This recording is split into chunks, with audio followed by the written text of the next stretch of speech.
Hello, and welcome back to Live Like You're Living. I have always tried to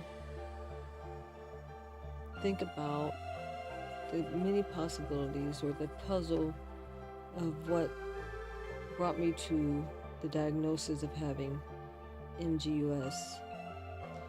And I want to say hello to a viewer, a subscriber, who has been chatting with me,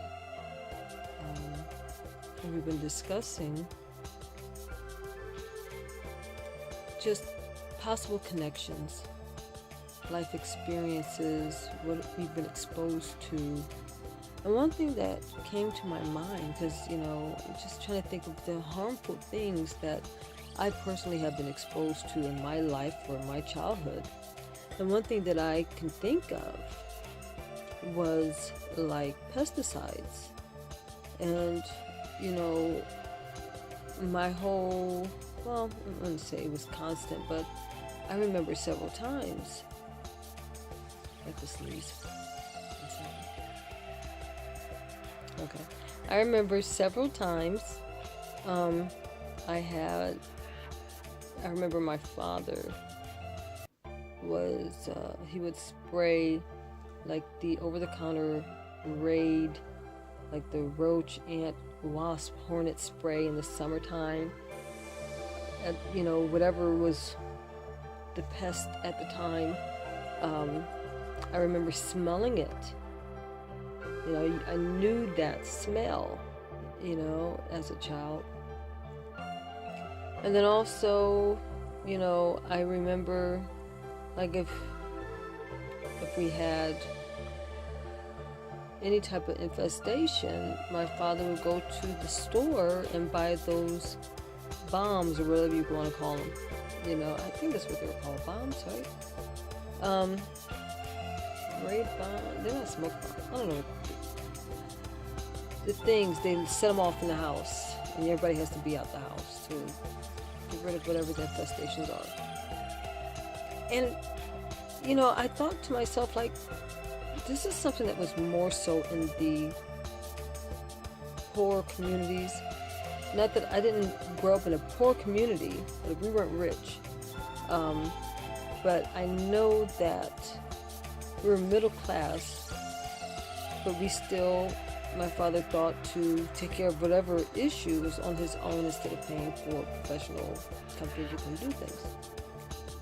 Like many Americans did. It's no big deal. But I know that we, because of this, were exposed to a lot of harmful chemicals with the pesticides.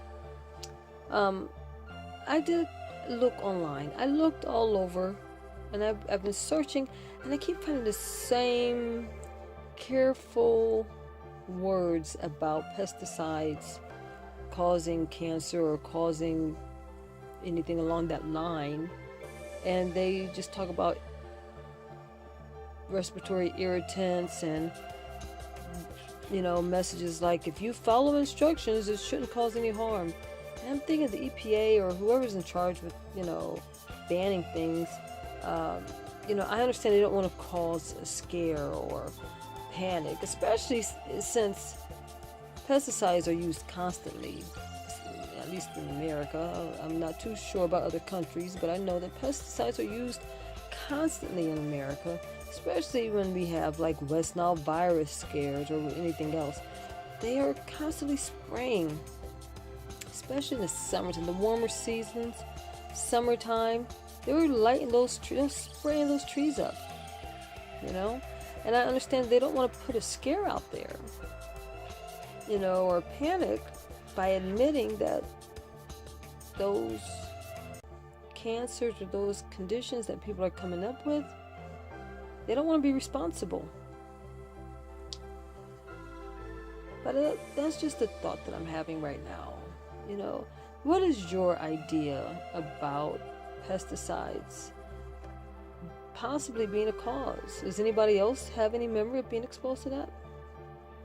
Well, I'm going to wrap it up, and I want you guys to live like you're living.